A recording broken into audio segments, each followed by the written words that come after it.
Why are the resources found only in the hands of a few? This is one of the questions that comes up often, but I think the answer is not far-fetched.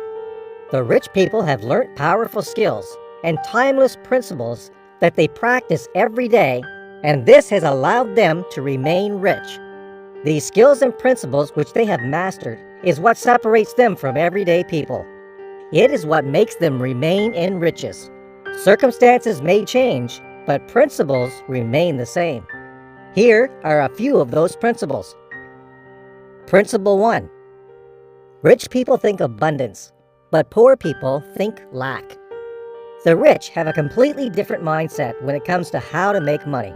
It begins from how they think.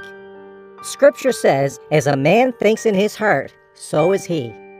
One thing the rich have been able to master is their active thinking. They understand that their thoughts would breed actions, and their actions would breed results. They understand the first law of success, which is first within, then without. Who you have become on the inside will be reflected on the outside.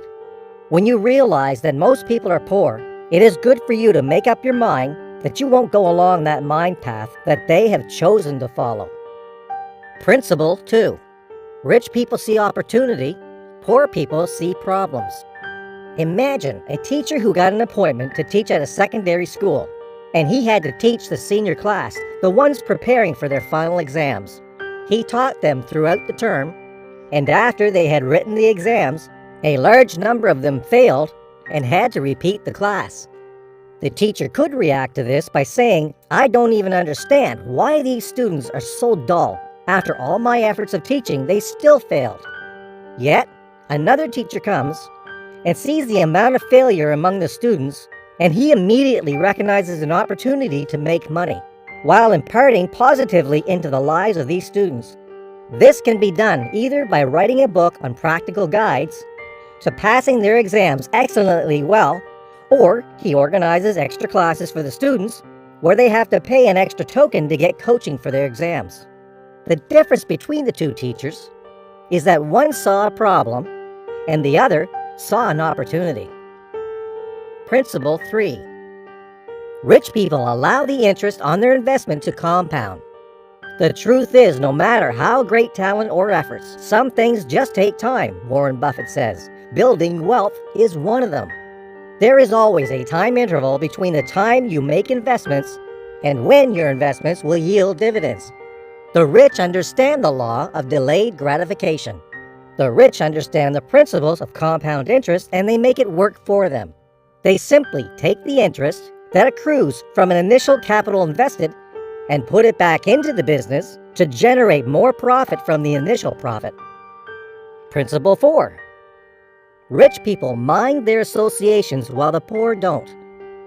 It is said that your network will determine your net worth. Rich people are careful and deliberate in creating a particular kind of network around them. People with empires in their mind. People whose ideas, if worked on and invested in, will become gold mines. Even the scripture says, "He who works with the wise will be wise." Spending time with wealthy people is vital if you want to succeed financially. You'll be amazed at how your perspective changes when you hear people talking about how much they make in a single day. I heard the story of Jackie Kennedy, the once-upon-a-time wife of John F. Kennedy, when she said, "If I was broke, I know what I will do to get back on my feet. I will go to the most expensive restaurants in New York, buy myself a glass of water, and eavesdrop on the conversations of the rich." They are careful not to keep within their circle of friends people who are myopic in their thinking. This is how important your association can be. And Principle 5. Rich people make their money work for them, while the poor work for money.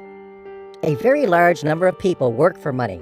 This is because of the impression that they were given while growing up, that to become successful, you must study hard, get good grades, go to the best schools, secure a good-paying job, and save until you retire. There is nothing wrong with all of this, as long as you are fulfilled. But Robert Kiyosaki says the problem with this approach is that you only make money as long as you work. He said the only thing of value that you have to exchange is your time. But when we exchange our time for money, our earning potential is limited because you can only make money while at your job. And so, to make more money, you have to work longer hours, which is physically taxing.